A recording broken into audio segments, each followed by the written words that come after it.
Welcome back to Living Grounded. You're here with Lila and Jonah. wait a minute, you're not Tim. Well, usually we're here with Tim saying one of your questions every week. But today we've got a special episode and I've got Jonah here and he's gonna share with us how he got to know Jesus and how God worked in his life. And we're very excited. Jonah, could you quickly just introduce yourself to Yeah. the audience? I'm Jonah. I'm 26. I grew up in Coaldale. I work as an emergency nurse at Sutherland Hospital. Been there for 5 years. That's the basics. Cool. And so how did you grow up? Did you believe as a kid or what did that look like for you? So I grew up with a father who was a evangelist, studied a master's in theology, and a mother who is very practiced in the Bible as well and very studied in the Bible. So I had some parents that were very loving and very supportive, and I was very lucky to have grown up in such a beautiful place with some amazing parents. I did start off, I would say, very much a believer, and as I progressed through primary school, I had a basic understanding of God, but still, a forming brain. When I got into high school, around 15, and prior to that, I started to fall away. I wasn't enjoying church. There wasn't many people my age, and so I wasn't really enjoying the church environment. Wasn't feeling very connected with the church, and I wasn't really opening my ears in church. I was very easily distracted with ADHD, so I just found talking to friends, just talking or thinking about other things was more interesting. About 15, I left the church. I just said to mom and dad, I don't want to go to church anymore. And my idea was that I would still be a Christian, but I just didn't like church. And so I would just still be a Christian outside of that. And that clearly was a bit naive, and I fell away from God quite fast outside of that. Still calling myself a Christian. I never denied him, but I was very loosely following him. So you said you were still calling yourself a Christian, but you weren't really living like it. What did that look like? Still like living in a Christian home? So about that same time that I was leaving church, the age of 15, 16, I moved from a Christian school due to bullying to a public school, Bulli Public. So in one way that was great. I was enjoying some local friends and feeling more welcome in the school, but at the same time, I was introduced to the party scene a bit more. And so drinking started to come into my life at parties secretly from parents. And around the same time, drugs snuck in just lightly to begin with. And then some like some sort of less conventional drugs than just weed started to sneak in. So drugs and alcohol and partying was something that I just kind of pretended wasn't seen by God, or at least I just kind of went, I want to live my own way. And God came second for a long time.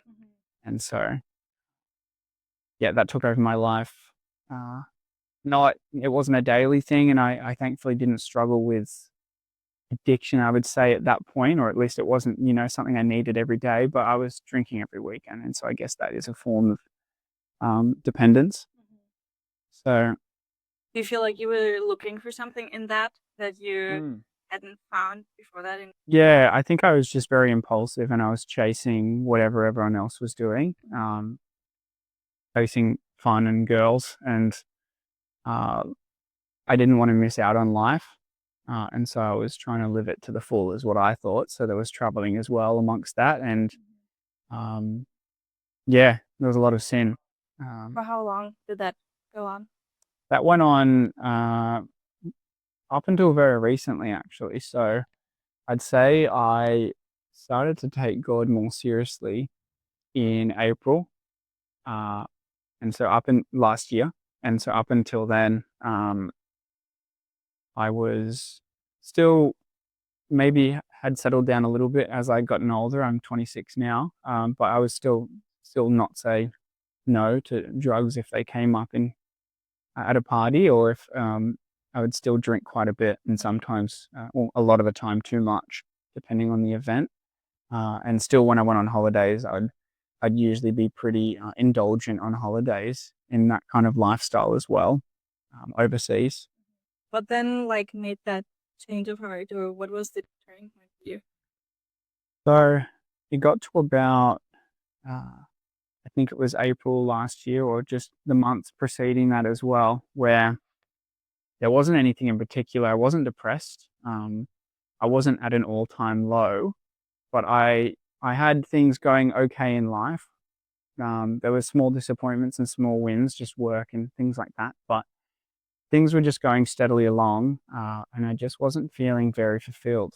Um, and I wasn't feeling like there was any purpose to what I was doing. I thought I'd find my purpose as an emergency nurse, saving lives. I thought if I can save people's lives, then that's a big purpose in the world, and I should feel fulfilled. But even after doing my job for 4 years by then, I still felt like, is this it? Do I just have kids at one day and get married and die, and that's all? Is this all I was meant for? And is this the purpose of life? And so I just kind of felt I was missing something. I felt there was a hole that couldn't be filled by anything I'd tried. So the classic kind of idea, it finally sort of hit home for me. And I just, I when I came and visited mum and dad, which I do quite often, uh, I just opened up to them, as we are quite open with each other, thankfully. And I just said that to them, and they gently said, "Have you thought about going back to church?" And I said many times, I said, no. So more than once, I would bring up the same sort of, would catch up and debrief in the room, and just I would update them on my life and still say I'm feeling the same, and they would still say, "How about church?" And I would still say no. So it happened about 4 or 5 times, weeks apart, before I finally said, "Okay, I'll actually give it a go then." And they recommended Grace City Church, actually, in Waterloo. And so I went to Grace City in the weeks following that for the first time, and I found it really welcoming. There was a lovely man at the door, Kai, who welcomed me into that church straight away and made me, he asked me hundreds of questions, and just, it was easy for me to feel welcome there. I didn't have to worry about talking too much. I was just getting asked questions. So I didn't have to worry about what to say. He just kind of led. And so I felt really welcomed in there. And the sermons were beautiful. They were really based off of the Bible, and they felt like well-studied sermons that were directly talking off the text. There wasn't much opinion, personal opinion. It was very closely to the text, which I respected. And at that time, I was still a skeptic, a skeptic of God and whether he was real. I never really felt fully convinced. Yeah. And then you went to church for a few weeks. Mm. Did you talk more to your parents about faith, or then what kind of brought the change Mm. that you're like committed to Jesus? I think my heart was starting to soften as I was hearing some of these sermons. I can't put a finger on what the sermon was, but over these weeks, I did, when I didn't have a shift on Sunday, I would go to church, and I was really enjoying the sermons, and I felt like God was, like I felt that I was understanding God a bit better. One of the big steps was I was talking to some friends I'd made in church, and I was talking about my skepticism, and I I felt like I needed some evidence, I needed some proof. I felt like doubting Thomas. I felt like I couldn't just believe; I had to actually be shown. Um, I just said, why can't I just see God so He can prove Himself to me, and then I will be a believer? Uh, I didn't get that, but I did get a recommendation to read a book by Tim Keller called Reason for God, which was a big turning point for me, actually, and I've recommended it to some non-Christian friends since. So I started listening to Reason for God uh, as an audiobook on the way to work and in the gym, and different ways that I could concentrate while listening to it. And the book answered a lot of questions like why is there suffering, in a really easy to understand way, which I really connected with. He wasn't too complicated in how he spoke. He was quite straightforward, and I found that really transforming for me. All the important questions were addressed, but they weren't overcomplicated. And so I do recommend that book to anyone actually struggling with belief. Um, and I think my heart was just softened by God at that point as well. I think I was finally ready. I had lived, I had tried the life without him and found that it wasn't fulfilling. So I said, look, I think the combination of reason for God, going back to church with a lovely community that was there, and sermons that really meant a lot, that whole combination plus softening my heart, I think that's what was the turning point for me. Yeah. Do you feel like you said before that you were kind of looking for a purpose in your job as well, save lives, like making meaning out of that? Do you feel like then your perspective into job like changed too? So I think with my job, I found that because I didn't rely on it as my fulfillment, it didn't mean everything to me, but it still was important to me. I think it actually made me better at what I do, more compassionate, and have more energy because I had this newfound hope and peace, which I'd never had before in my life. I just felt so much lighter.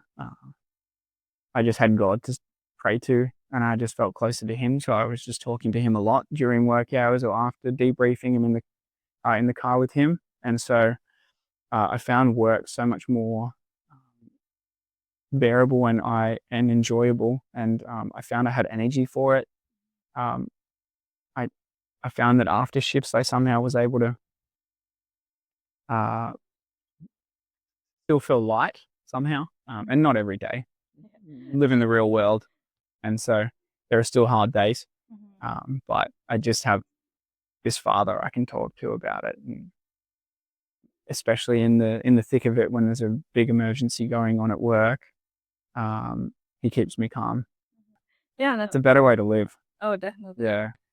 Is there something that you've found hard so far in your faith journey of becoming a Christian?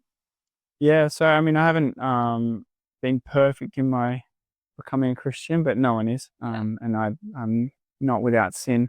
So I've just found challenges in certain areas of my personality that I've sort of reflected on through the Bible and seen that I need to improve them.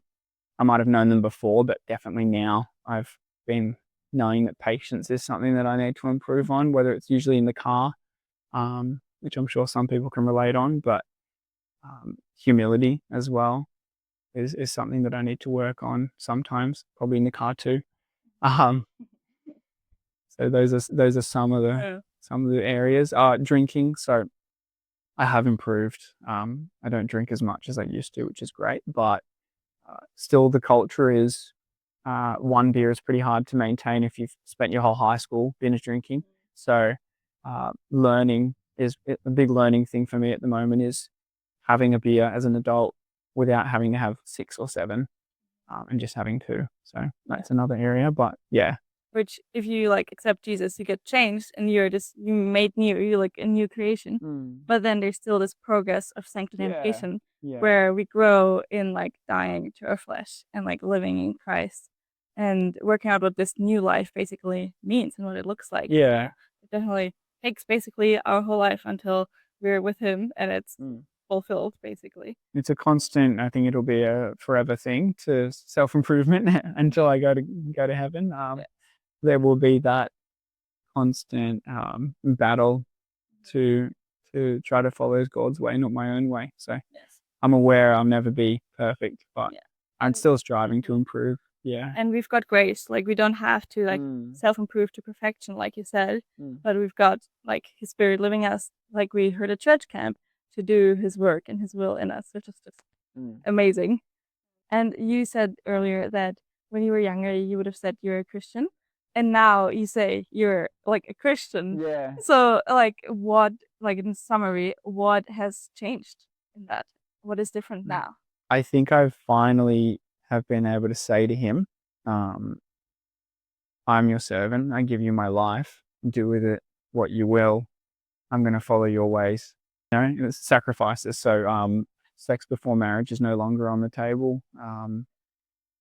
Drugs, obviously, no longer on the table. So that kind of party lifestyle.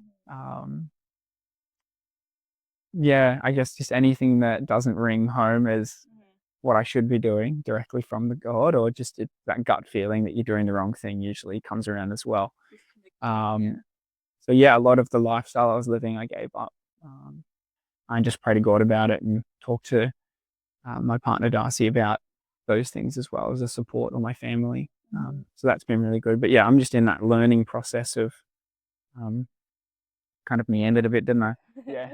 And like being held accountable is so important in that too, because it is a huge lifestyle change, or like a lot of things change in that. But now you've got the joy of Jesus. I'm recharged from God and from time spent with the church family on Sunday when I get there. And so I was just talking with my family about it. I'm lucky enough to have a Christian family. So there's so many ways I can recharge and feel fulfilled compared to prior, when I'd actually feel more drained after a big party because of the hangover and all the problems that come with the decisions you make when you're under the influence. So is there anything God is currently teaching you? Kind of touched on some things, but yeah, I've been, well, self-control is one big thing. The self-control has been something he's been teaching me, and none of these things I can say I've been taught to perfection, of course, but I do feel I've improved in a lot of things, even if it's just simply not partying like I used to, or in